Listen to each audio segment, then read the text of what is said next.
Holy and merciful God, please cleanse me and bless and receive my thanksgiving. Help me, O my God. In Jesus' name, amen. Hi everybody, this is Angelo Quinones and you reach RUCCII Ministries. RUCCII Ministries is designed to give you dependable and accurate answers that come straight from God's holy and inspired word, the Bible. The Bible. Pospai, by the way, Manishma, and those words mean in modern Greek and Hebrew, how's it going? Now, I am going to be teaching you guys the Greek Alphabeta, but the wonderful thing that I'm going to do, okay, is show you, and I think that, Greek teachers should do this. I'm going to give you what each letter can do, most of the letters, what some of these letters mean, and what they can do, okay, in a Greek word. Okay?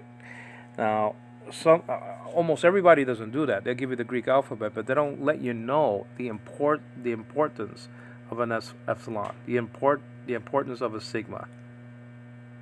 Okay, you understand what I mean? The importance of alpha and iota. So I'm going to be doing that, and I hope it comes out right.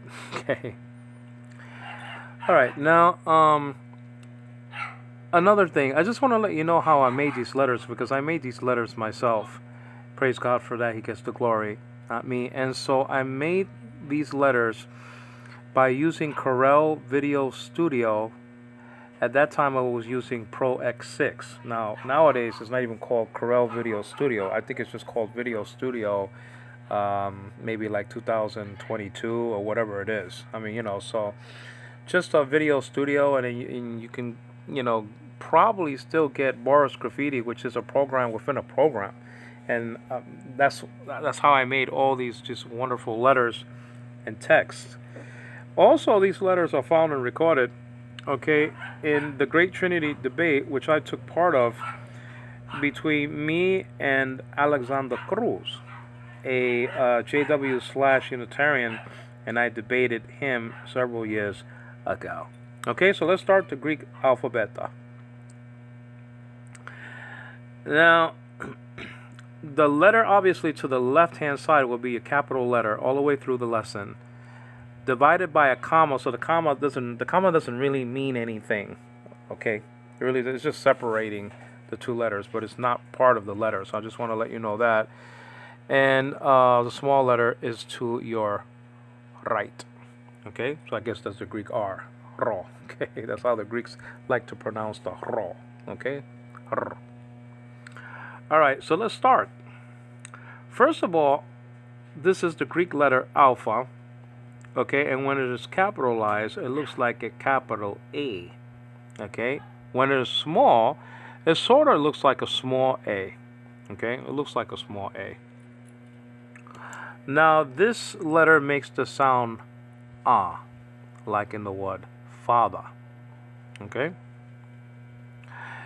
You see it in words like RUCCII in modern Greek, and RUCCII in ologos, ke ologos in prostonte on ke te osin ologos.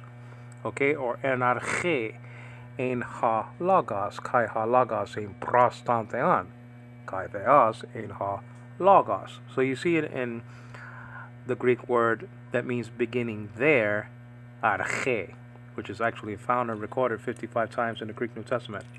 Okay? Now, actually, this letter means rising, and it's the perfect letter, okay, to head up the Greek word anastasis, which means resurrection. Okay? So pronounce it like in father. Okay?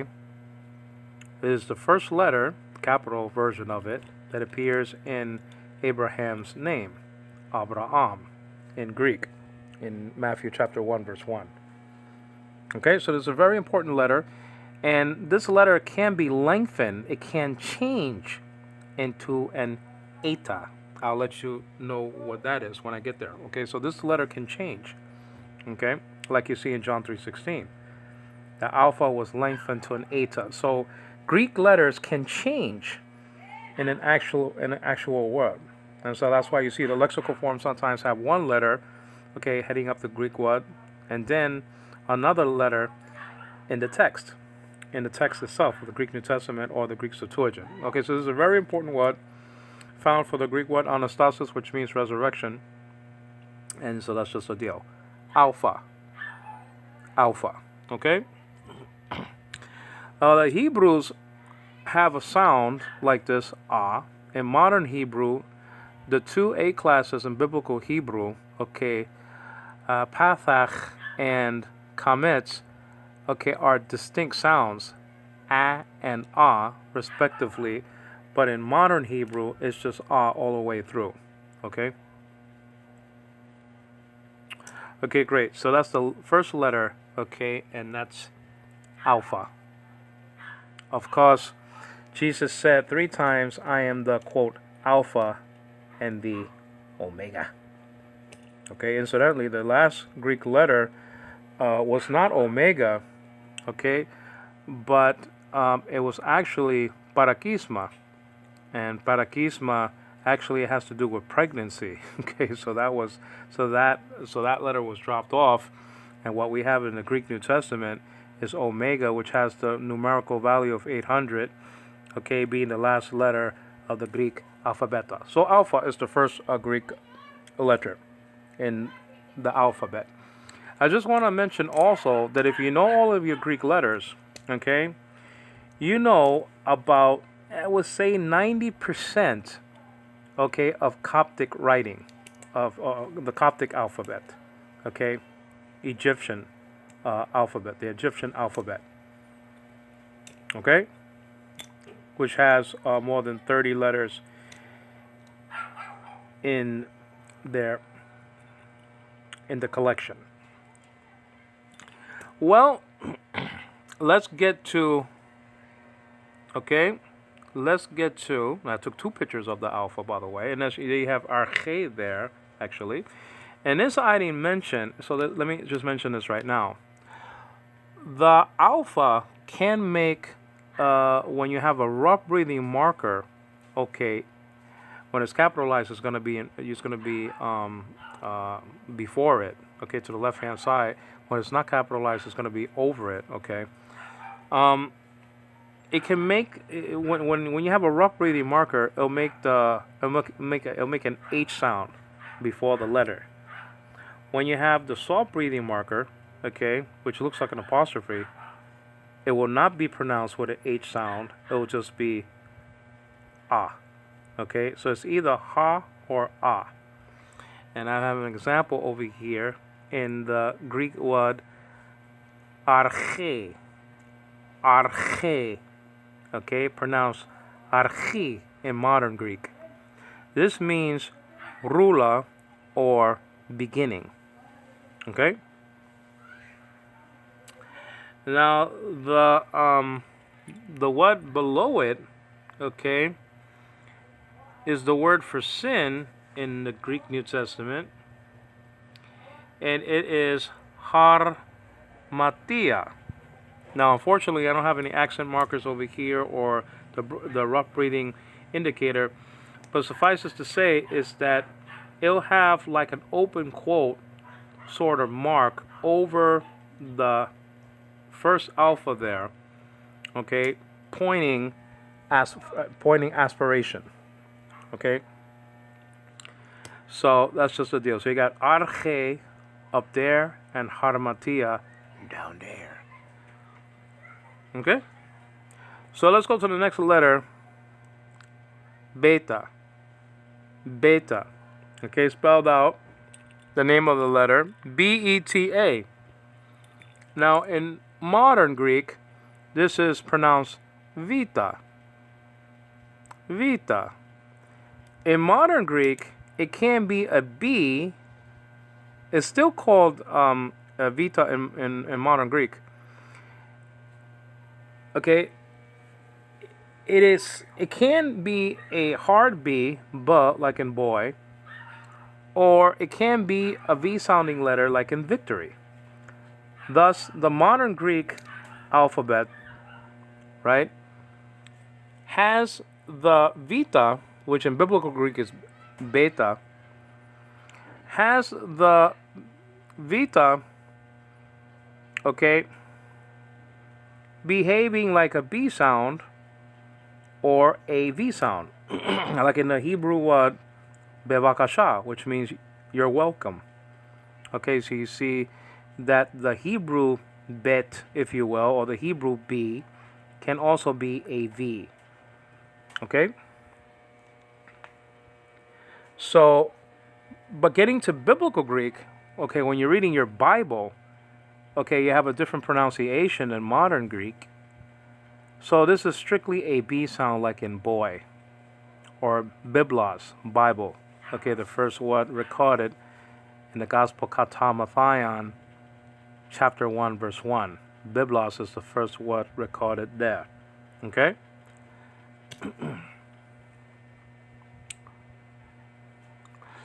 Now, this word, among other consonants like gamma, kappa, okay, can reduplicate actually in biblical Greek. Okay, you call that consonantal reduplication. Okay? Connected by a connecting vowel, epsilon, in the middle of the two consonants. A perfect giveaway, okay, for the perfect tense. A perfect sign, in other words, of the perfect tense, which is a completed action.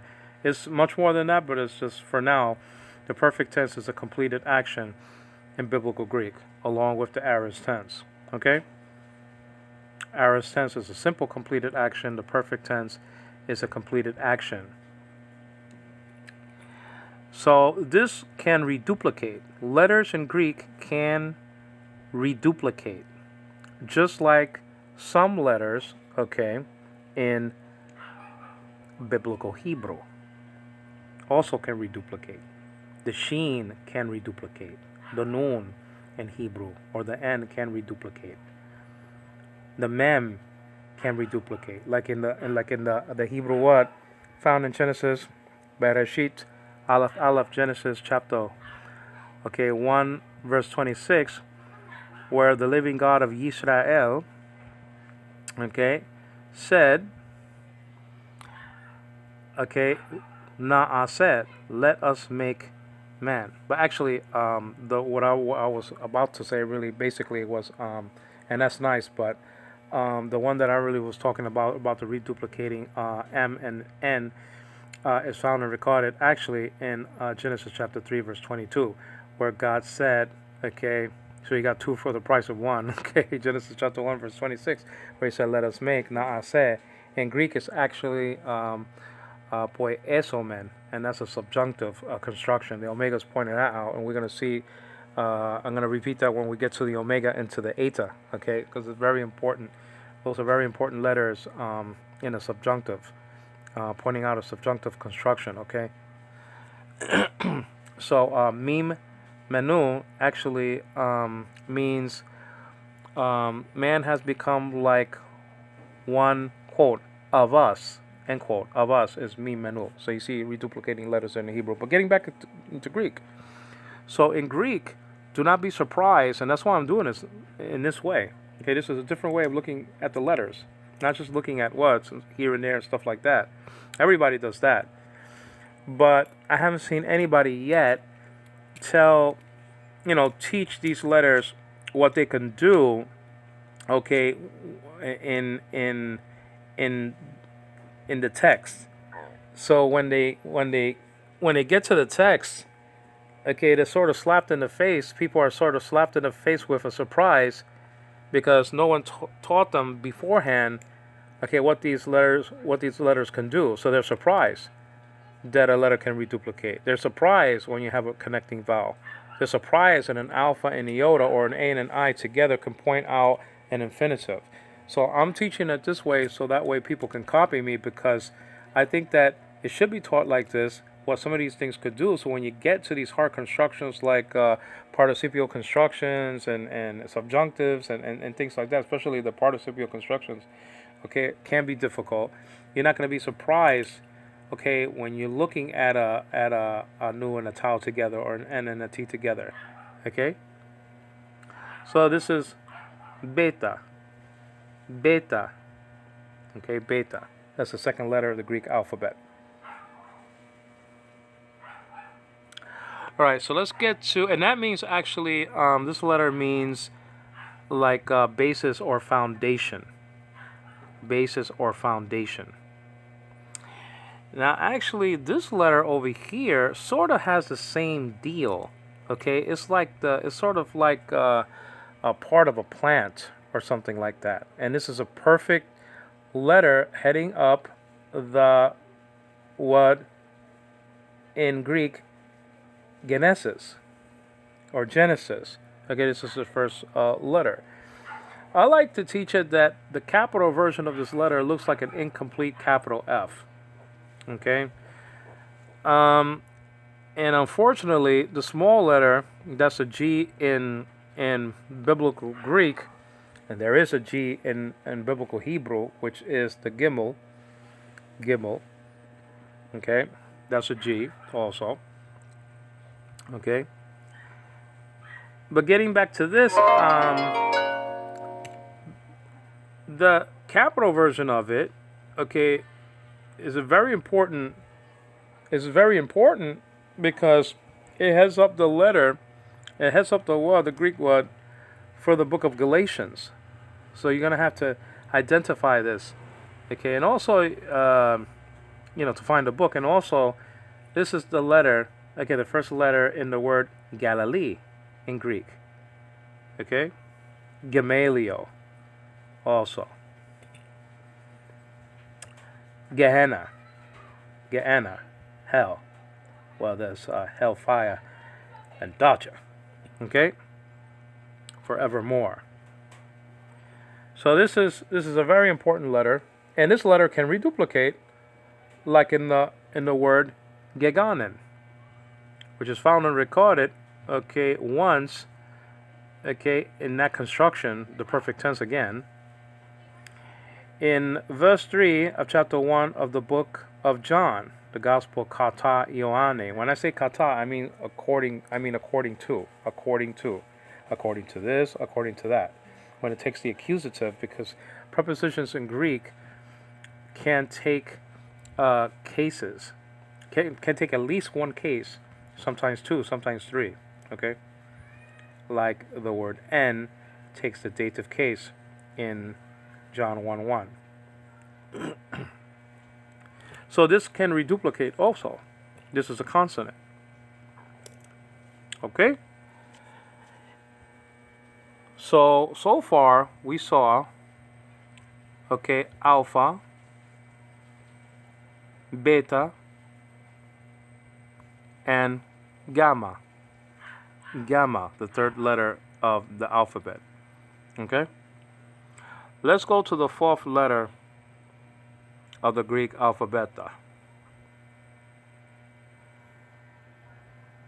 Okay? And the fourth Greek letter, okay,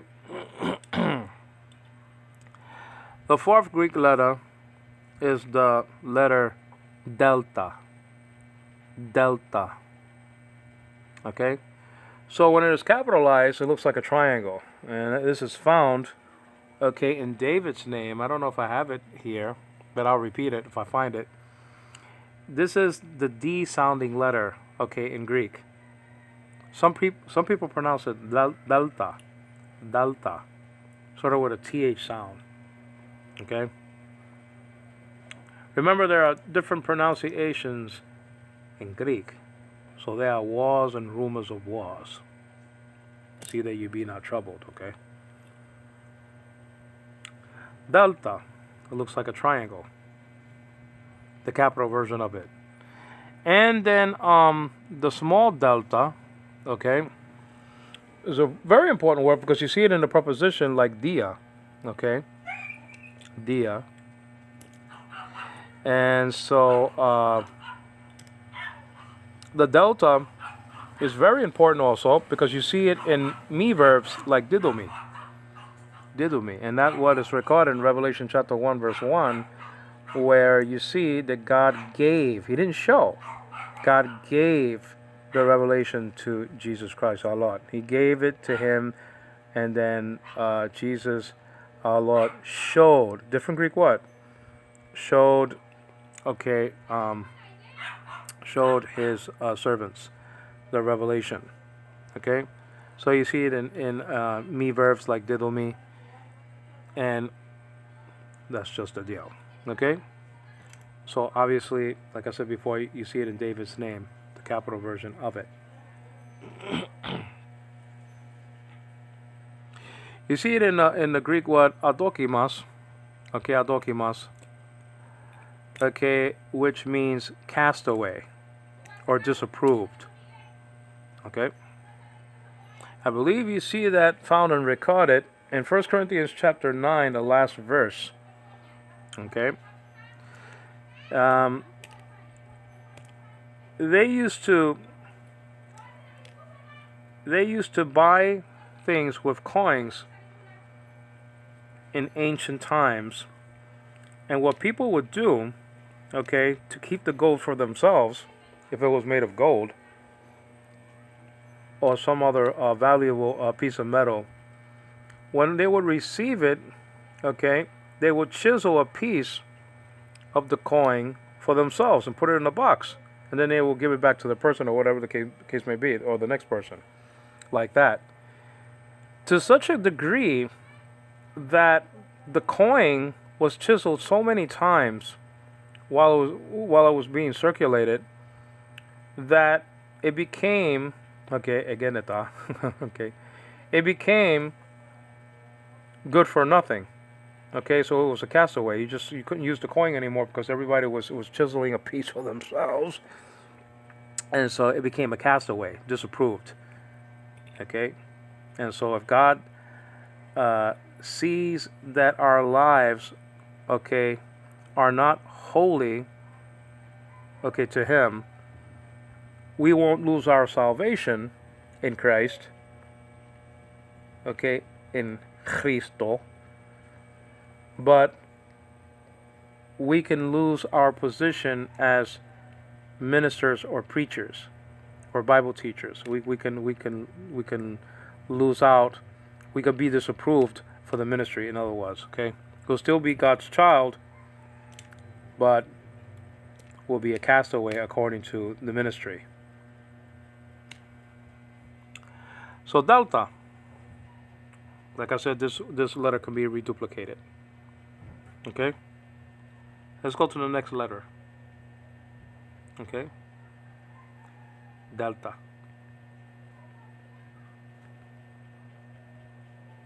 Okay. Now, well, actually, David's name is right here. Okay, Dawid. Dawid. You see actually the two versions there of the Greek letter delta. See the capital version to the left and a small delta to the right. Okay, so I guess that's the Greek R. Actually, it's spelled out this Greek word delta, alpha, Epsilon, nowadays called Epsilon, Iota, delta. Dawid. And that's found and recorded again in Matthew chapter 1, verse 1. Okay? Also, you see it in Revelation, I believe, chapter 22, verse 16. I am the root and offspring of David. Jesus said that he was the creator of David and a descendant from David. Delta. Delta. Well, let's get to Epsilon. This is a crucial letter in Greek. This is one of those important. Everything is important, but this is one of the letters that keeps on popping up in different various constructions and forms. Okay, and so this really needs to be taught right up front what it can do. Okay, some of the things anyway that it can do. Okay, this is Epsilon. Okay, and this makes an E sound like in the word get, like that old television show, one of my favorites, Get Smart. Remember that show, Get Smart? Okay, I'm going to be mentioning something and get smart later on. Okay, that's really funny. I use it in Hebrew, and I'm going to use it when we get to the letter chi. Okay, chi. Don't say ki, say chi. Okay, understand? Excuse me, guys. The epsilon looks like a capital E when it's capitalized. Okay, so we already looked at a letter that looks like our English A.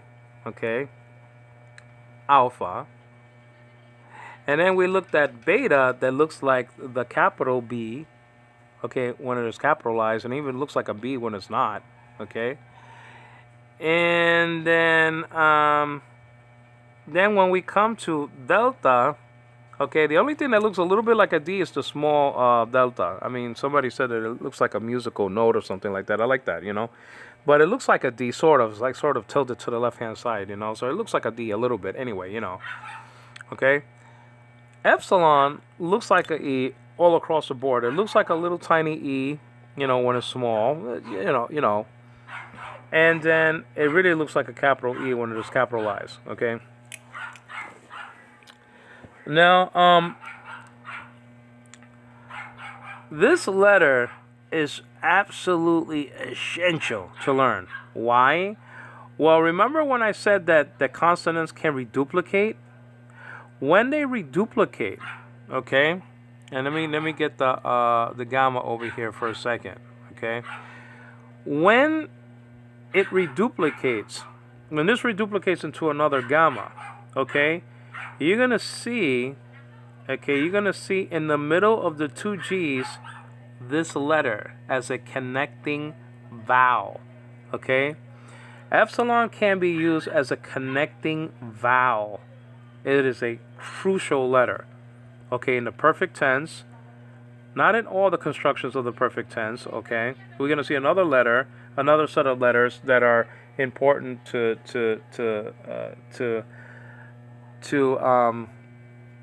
you know, we're going to see another letter that's important in recognizing the perfect tense, okay. This is not the only thing that's a sort of dead giveaway between two consonants, okay. But this is a connecting vowel. And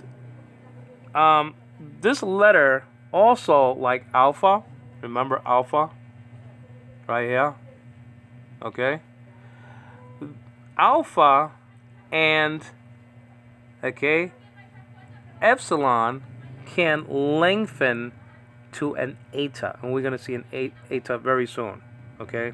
It can lengthen to an eta, okay. It can do that. Also, the epsilon, so it could change into an eta, okay?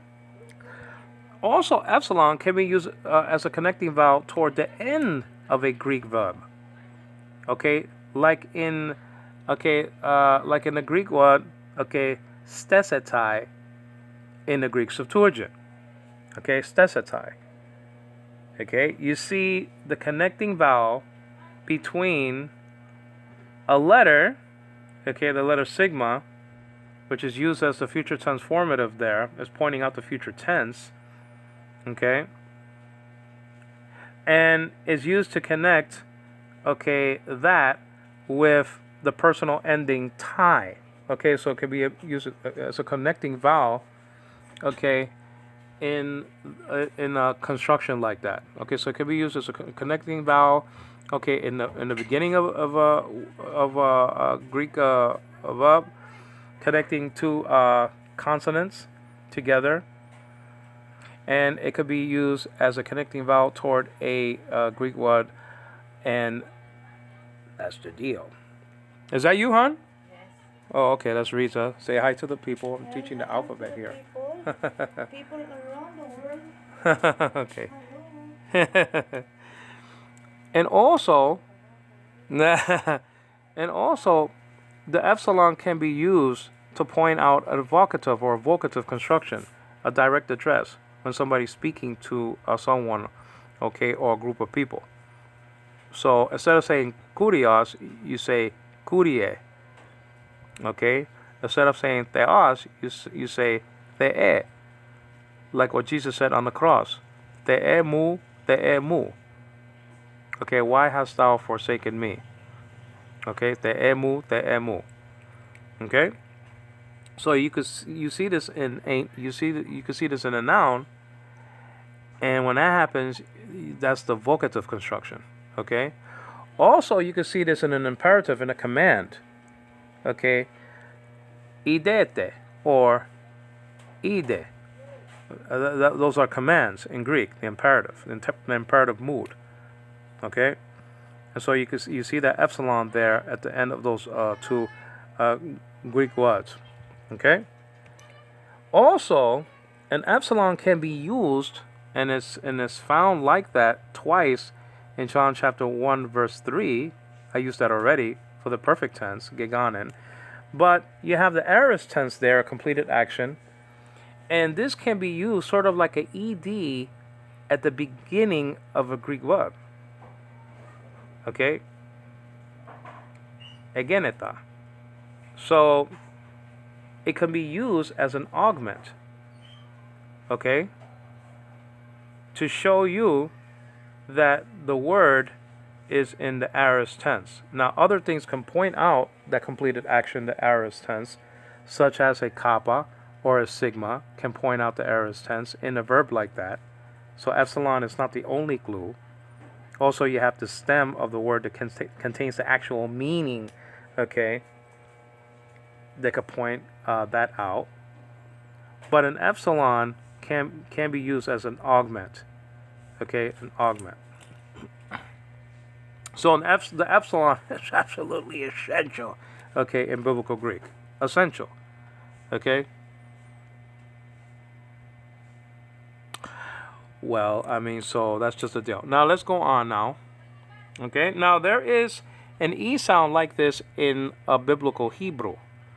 Okay, and even modern Hebrew. It's just all the way through in modern Hebrew. They don't like the a sound in modern Hebrew too much, and modern Greek. And in modern Greek, they don't like the the I, and the a sound too much. They drop those sounds. They like the o, and e sound. Okay, so they drop those other sounds. Okay, they don't like those in modern Greek. Okay, you got to stretch out the word a little bit. Now, so that's just the deal. So when I was making a video just a few days ago, and I was exposing the Jehovah's Witnesses, what frauds that they are. Okay, and then they have memorial tomb in their translation, right? And then, but when I got to John chapter 20, verse 1, there is no memorial. There is no word for memorial there in their translation, at least in the app that I have. Okay? So actually, when I came to it, I said, oh, look, it just says tomb. And then I said, okay, you have to connect everything, you know. Okay, so epsilon is absolutely crucial, and it could do a lot of other neat things. But those are some of the most important things that the word epsilon can do. But I was going to say, okay, before I got into exposing the JWs, okay, that this sound, okay, is found also in biblical Hebrew and in modern Hebrew, okay. What makes the sound in modern Hebrew would be the segol and the sere. But in biblical Hebrew, okay, only the segol, cluster of grapes, upside down set of triangles, okay, makes that sound, okay, like in get, okay. So this is the sound in Greek. Now we come to a letter that looks like our English, a letter Z. Okay, when it's capitalized. This is Zeta, sometimes pronounced with a D. Zeta. Zeta. Okay, a D. Okay? And it looks like it's dinner time soon in the Philippines over here, guys, for the dogs. Okay, that's just the deal. Now, so this is the Z in biblical Greek, okay, but it does have sort of a D sound toward the beginning, and that's not uncommon in Greek, You have a PS sound, and then PC, and then you have you have that sort of thing going on in biblical Hebrew. You know, the Sade it has the combination of two letters together. Okay, it's like a TS sound, Sade, TS, like in sports. Okay, so you have the PC and you have the Kasi in Greek, two letters, a combination of two letters. And that's going to be very crucial when you're looking at a word that's in the future tense. Okay? So anyway, this is a Z letter or DZ letter, so that's just a deal. And, well, let's go on.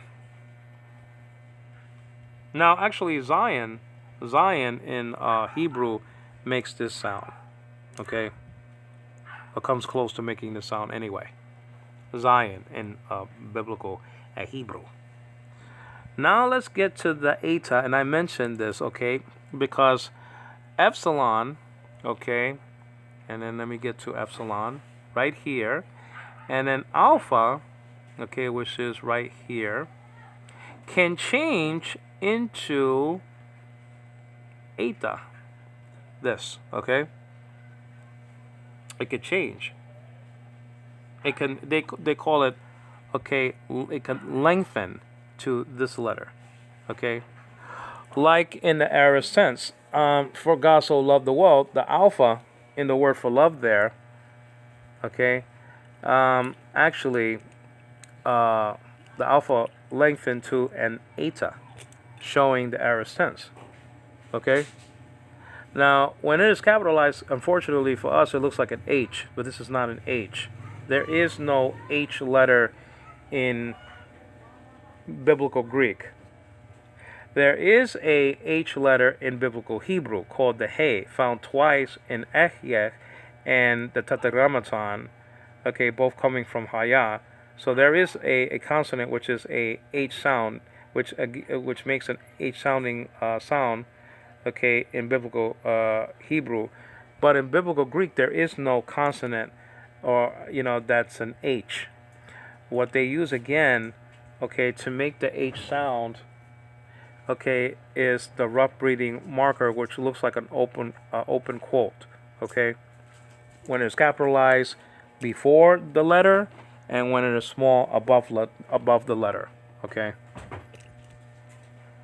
When it's a diphthong, a combination of two vowels together, well, then it'll be over each marker can be over the second letter of a diphthong. Okay.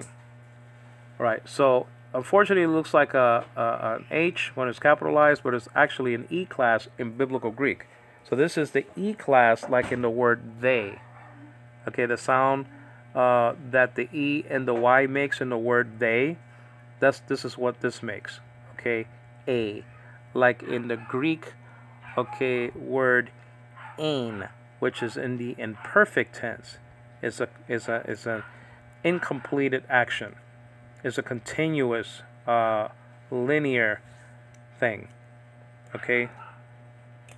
So the subsistence of Jesus, okay, better yet, the subsistence of Logos, okay, because he wasn't Jesus at the time. I hate to say the word time, but he wasn't Jesus at the time. He was only Logos or Logos in biblical Greek, right? And RUCCII no Logos ke o Logos in prostonte on ke theos no Logos. Okay? He subsisted, okay, as God only, with who we now know as God the Father. Okay? And the subsistence was continuous. It was in the imperfect tense. It's in the imperfect tense, that Greek verb there, ain. Okay, so we talked about the aorist tense, a simple completed action. The perfect tense, a completed action. Okay? But the result of that action is felt, okay, in the time of the speaker or the writer, okay, like in the Greek word tetelestai, it is finished. so that the work of Christ is felt. It was felt at the time of John, who wrote it, and theologically speaking, is felt in our time because he was dying also for us. Okay, but getting back to eta, in modern Greek, this Greek letter is pronounced eta. You see how they took away the sound a. They don't like the sound a, so they call this a letter eta. Okay, eta. Also, this is a very important letter, okay, because it can be used as an article. Okay, an article. Okay, and so it could be used as a feminine article, hey, in biblical Greek. In modern Greek, the article is just makes the sound e, like e Turkia, okay, the country of Turkey, e Turkia. So this is very essential because this is one of the letters found for one of the 24 so-called definite articles in Greek. Okay, ha, he, that's it. Ha, he, ta, right? So he in the nominative singular feminine construction is the article, and this can be used as an article, he. Okay, and that's just a deal. So this can lengthen another letter. It can change another letter just like omega can. Okay, my love. Hey, can you lock the door, my love, please? Thanks, son.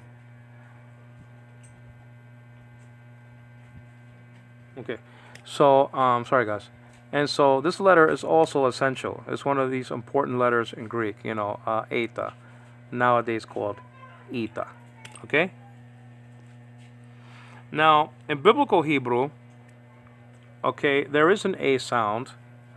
Okay, it's the other E class. And you know it by a set of two dots, okay, side by side dots, called sere.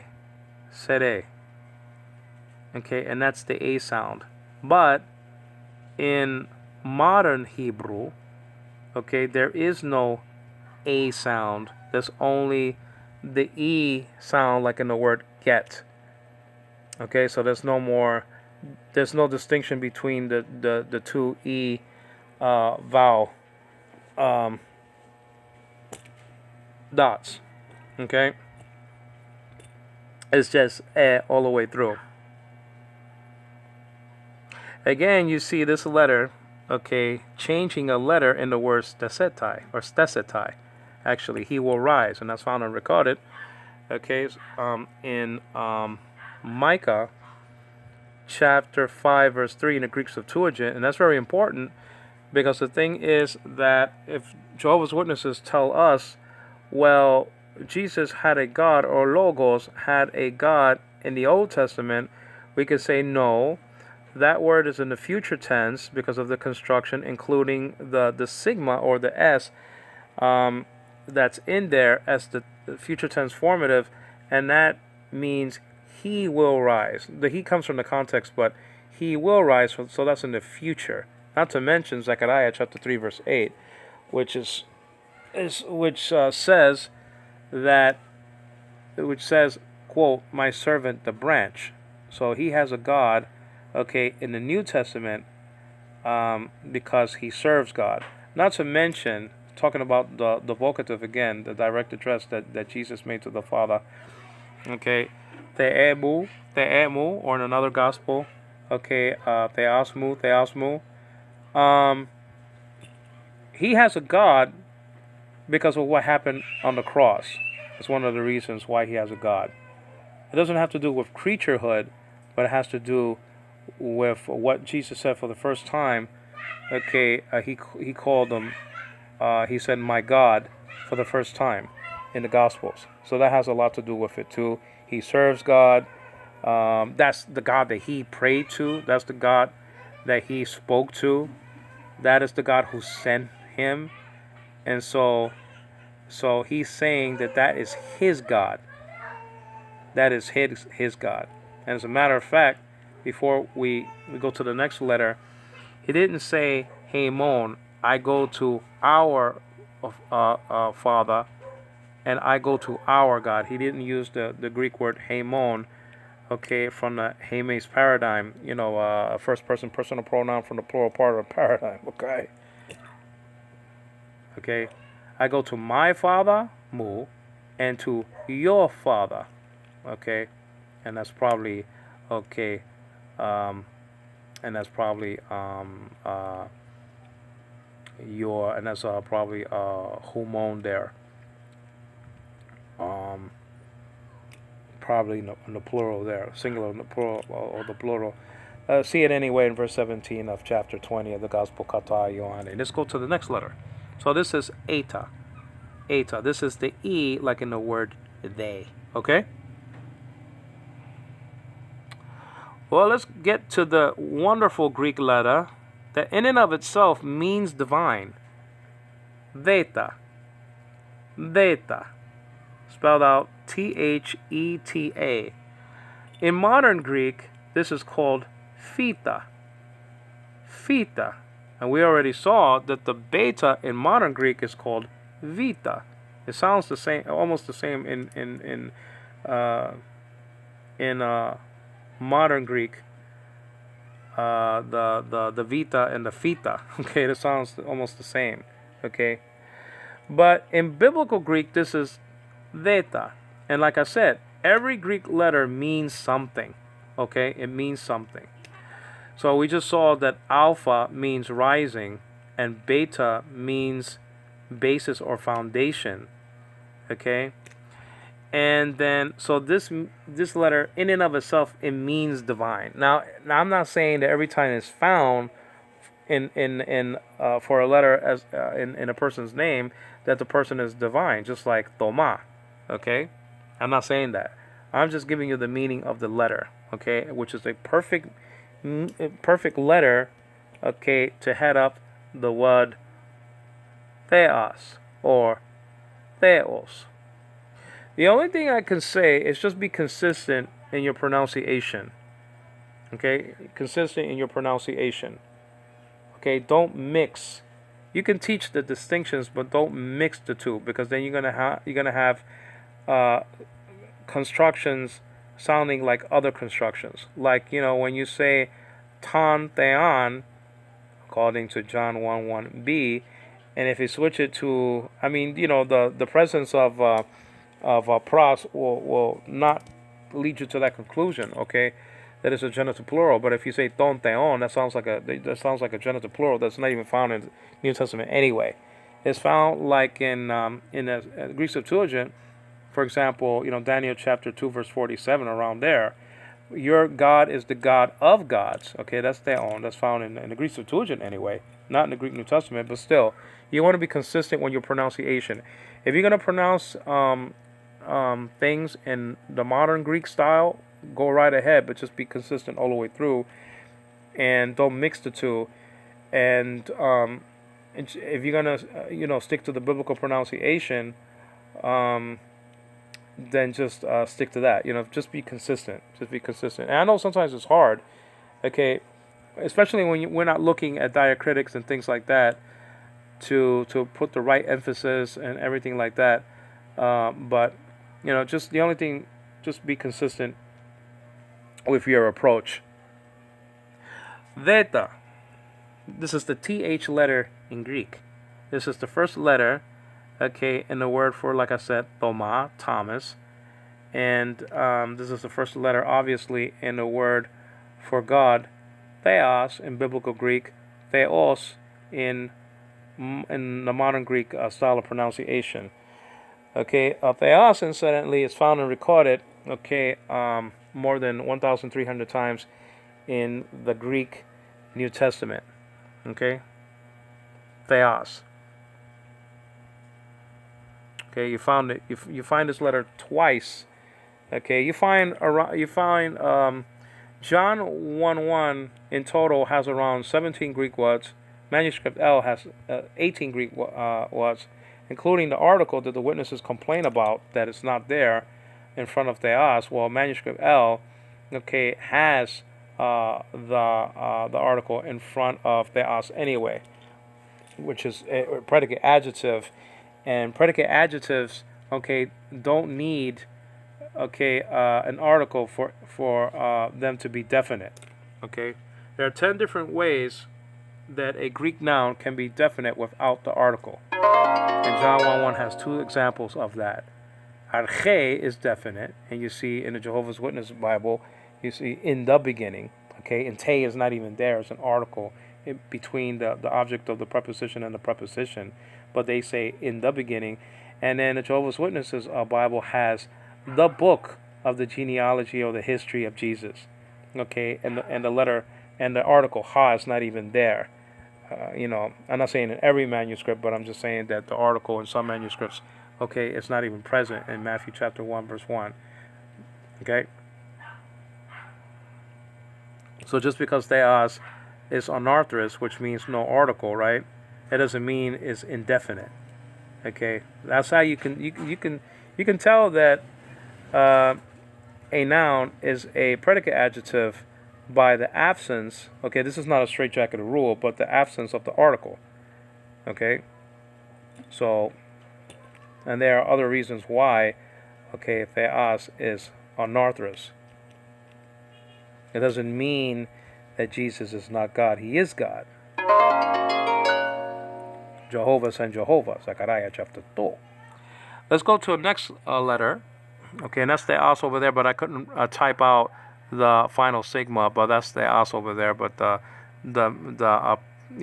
font or the program didn't allow me to put final sigma in there, so I just put sort of regular sigma. All right, now so that's Zeta again. Now the next letter is Iota. That's kind of easy. Okay, Iota is like I. It makes either the I sound or E sound. So it could be I, like in the word in, or E. It can make that. Sound, just like in Hebrew. Okay, you have an I and you have an E. Okay, the hirek can make the sound. Okay, E. Or the hirek I class. Okay, like in the word. Okay, Elohim can make the E sound. Okay, so it could be I or it could be E. Okay. So there is a similarity between this letter and the I class in biblical Hebrew. Okay, this is a very important letter because this is found for the first letter in Jesus' name, Jesus. Jesus. Okay, Jesus. So you have 3 different constructions for Jesus in the singular, right? You have Jesus. The whole paradigm goes like this, I believe: Jesus, Yesu, Yesu, and Yesun. So 2 cases, the dative and the genitive share the same construction, Yesu. Okay. So this is a very important letter because it's found and recorded, in Jesus' name, and Jesus appears, and I know this. Sometimes another Jesus I know that another Jesus is found in the Bible, in the Greek New Testament, right? I think found and recorded in Romans chapter 16. But the word Jesus is found, I believe, 917 times in the Greek New Testament. Now, the NIV actually has Jesus more. Now, I don't know which NIV, but I looked because I was talking to a friend. Unfortunately, he's a King James only advocate. He's involved in the King James only cult. And he used to tell me a lot that the word Jesus was deleted from the NIV. And I just used to take it at face value. Okay, maybe that's true. So we'll go on to another discussion. But I sort of got tired of that. Okay, and I did the research myself. And do you know what I found? I found that the strongest concordance for the NIV has Jesus found, in the NIV, 1,241 times, to a small King James number, or Strong's number, meaning Strong's concordance. When I compare the Strong's concordance of the King James and the strongest concordance for the NIV, I got the NIV winning the the battle of having Jesus more in its Bible by a count of 1,241 to the King James's 971 times. That's 270 times more that Jesus is found, okay, in the NIV. Okay, it's not even close. It's almost 300 times. So this idea that the NIV and the NASB deleted the word Jesus is actually a lie and has no support. Okay? Also, this letter is a very important letter in the Greek word chi, nowadays pronounced ke. The conjunction that can mean also, and, even, yet, both. Okay, has all of those meanings. And also, this letter with another letter, alpha, can point out an infinitive, a verbal noun construction in Greek. So this is a very important letter. Okay. Also, you see this letter, okay, in the present form of me verbs. Okay. So this is a very important letter. Now, when it has aspiration, okay, it's pronounced hit. Okay, with an H, hit. Okay, like in the word henna, right? And when it doesn't have aspiration, okay, it's just a sound. Okay. Now I didn't mention that. I don't think I mentioned that. When this has a rough breathing marker, okay, this is pronounced hey. Okay. When it doesn't have aspiration, when it has a soft breathing marker, it's pronounced a, like in the Greek word ain, which is in the imperfect tense in John 1:1. Actually, in the Hebrew, is haya, which can mean was. Okay. Now, I just want to backtrack a little bit because I just want to make sure that I showed you how things sound with a rough breathing marker and a soft breathing marker. It's almost dinner time, guys, and these dogs in the Philippines are vicious creatures. Now, you have the word here, okay, Jesus. Okay, now again, I couldn't give you the final sigma in a Corel Video Studio, either in the word Christos or Jesus. Okay, so I'm sorry about that. I apologize. It's actually a different form of a S that goes only as the last letter, okay, in the Greek what. And the same thing is, happens in biblical Hebrew. You have final letters like noon, and a different style of N goes at the end of a Hebrew what. M, like in Mary, the mem in Hebrew. They have a different style of an M that goes toward the end of a Hebrew word, like in the words susim, which means horses, cherubim, that angel class, right? Seraphim, the angels of fire, okay, meaning more than one. Those are plural words. Banim, which means faces or persons or whatever the case may be. Echadim, which means a few, and that's found and recorded in verse 44, chapter 27 of Genesis. Go to your Uncle Laban's house until the anger of your brother cools down or subsides. Okay? But so you have final letters. You have a final letter in Greek also, but you have more according to Hebrew. You have to, like for example, it's called Sophit, Mem Sophit, Nun Sophit. Okay, I believe Sade Sophit. And so you have different letters that can only be used as the last letter of a Hebrew word. But you'll have only one sort of letter like that in biblical Greek or modern Greek. Now let's go to the famous Kappa, okay? And Kappa, okay, is the K sound in Greek, okay, Kappa. You also have a K sound in Hebrew, and that's the Kof, okay? Also in Hebrew, you have a Q sound, okay, in the letter Kof, okay? So you have like a K and a Q in Hebrew. But in modern Greek, okay, and a biblical Greek, Okay, this is the K. And this is the first letter in the Greek word kurios. Kurios. Okay, which means Lord in the imperial sense. Okay? And it's found and recorded also in the conjunction chi. Okay? So that's a very important word. Okay, it's a conjunction, a linking word, copulative connective, you understand what I'm saying? Found 2 times in John 1:1.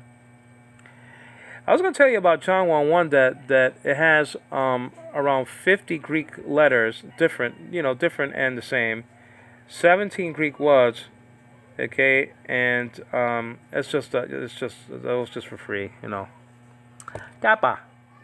This letter in Greek can reduplicate, okay, into another kappa in the beginning of a word. But it's not going to be kappa kappa. It will be connected by a connecting vowel, epsilon, okay? Again, the epsilon or the E, okay, this sort of an E can be used as a connecting vowel, okay, in biblical Greek. So this is crucial, and it will go right in the middle of the 2 kappas, okay? So que, ka, whatever, So this could reduplicate. Also, this kappa can be used to point out the perfect tense. Now, I already said that if a word is in the perfect tense, one of the clear indicators is that the consonant reduplicated. Sometimes it has a vocab reduplication, okay, but sometimes it has consonantal reduplication, okay, and it's connected by a connecting vowel, epsilon, okay, but the kappa can be, okay, used as a tense formative, okay, and this could indicate that you're in the perfect, the kappa or the kappa and the alpha, okay. Not all the time kappa and alpha, but kappa, and but the sigma, an S can show you that you're in, okay, the perfect tense, okay. So this letter can tell you you're in the perfect tense, okay, and that'll be toward the end of the Greek what, okay. Well, this is the K sound in Greek. Now we come to a letter that is a very important letter because it's found in the letter for the word logos or logos. Do not say logos, okay? And sometimes, habits are hard to break, And sometimes I say that myself, even after all these years. It's just a bad habit, And it's just like the bad habit in the Christian church, saying my church, okay? I despise that because nowhere in the Greek New Testament does it say that the church belongs to anyone except for Christ. Even the apostles never said my church. So it's very bad to say my church, your church, can I come to your church? You want to come to my church, the pastor's church, their church. Won't you come to my church? That's a very bad habit in Christianity. It has to stop because it's Jesus' church, okay? The church that is in his house. It doesn't say that his church. You know what I'm saying? The church of Christ, the church of God, it says actually several times, the church of God, okay? Which is the church of the living God, verse 15, chapter 3 of 1 Timothy. So that's just a bad habit. And sometimes we still say logos, logos. The heat sometimes really gets to you guys, and so it's hard to speak because it's very hot here in the Philippines. It's very hot, and even I think it's around maybe 4 or 5 right now, and so the heat is getting to me, so I can't even speak. Okay, and my English is getting bad here in the Philippines. That's just a fact. It's really getting bad. Not that it was so perfect in America. I was born and raised in the United States of America, New York City. I was actually born in the Bronx, and The last borough I lived in before I moved here to get married was Queens, New York. Okay, but my English is getting bad here. It really is. And it shows in Bible studies sometimes, so I apologize for that, But I can't, it's hard to speak because it's so muggy. It's so muggy over here in the Philippines, Very uncomfortable. So anyway, getting back to the letters, this also can reduplicate, okay, into another L or lambda. Again, connected by the connecting vowel epsilon. But I was saying that the word logos or logos actually is found and recorded around 330 times in the Greek New Testament. Okay, the word logos or logos found 3 times as the subject of each independent clause in John 1:1, A, B, and C. And C, I affectionately call this a Syrian section because if you're born again, you're going to believe in the deity of Christ. Okay? Also his humanity, by the way. Nature 1 and nature 2. Philippians, according to Philippians chapter 2, verses 6 and 7. Huparchon and labon point that fact out. Okay, now so this is when it's capitalized, the L looks like our English A a little bit, doesn't it though? Okay, but this is lambda, and when it's not capitalized, it looks like an upside down Y. So be careful with that. Okay, that's lambda. This is an L. Okay, and it's actually found in verbs also like lego. Okay, I say. Okay. And so it's all over the place. This is a very important letter. And like I said, it could reduplicate into another L, into another lambda. And this is crucial. This is absolutely essential. Okay, you see this letter again in verse 14 of chapter 1 of the Gospel kata Ioanne. Okay, kai ha lagas eskenosen, egeneto. Or geneta, eskenosen. And the Word was made flesh and tabernacled among us, and we beheld His glory. His total glory. Right? Total in the sense what people can support. Okay. All right, so this is the L, and there is an L sounding letter in Hebrew, lamed, like in the word Elohim. Lamed. Okay? Kappa, lambda. Now let's go to the mu. Nowadays pronounced me, meaning it makes the same sound, but the actual name of the letter is pronounced me, but it's still an M. Okay. Well, this is very, very important because it's found for the first letter in the gospel for the title of the Gospel of Matthew. Okay, the Gospel kata Mattheon. Okay. Actually, the Gospel kata Markon has the same letter for Mark. Okay, and the word for Mary in Greek, okay, Maria, actually has this letter. Incidentally, the word Mary is only found 27 times in the Greek New Testament. Okay, whatever he said, do it. Okay, you understand what I mean?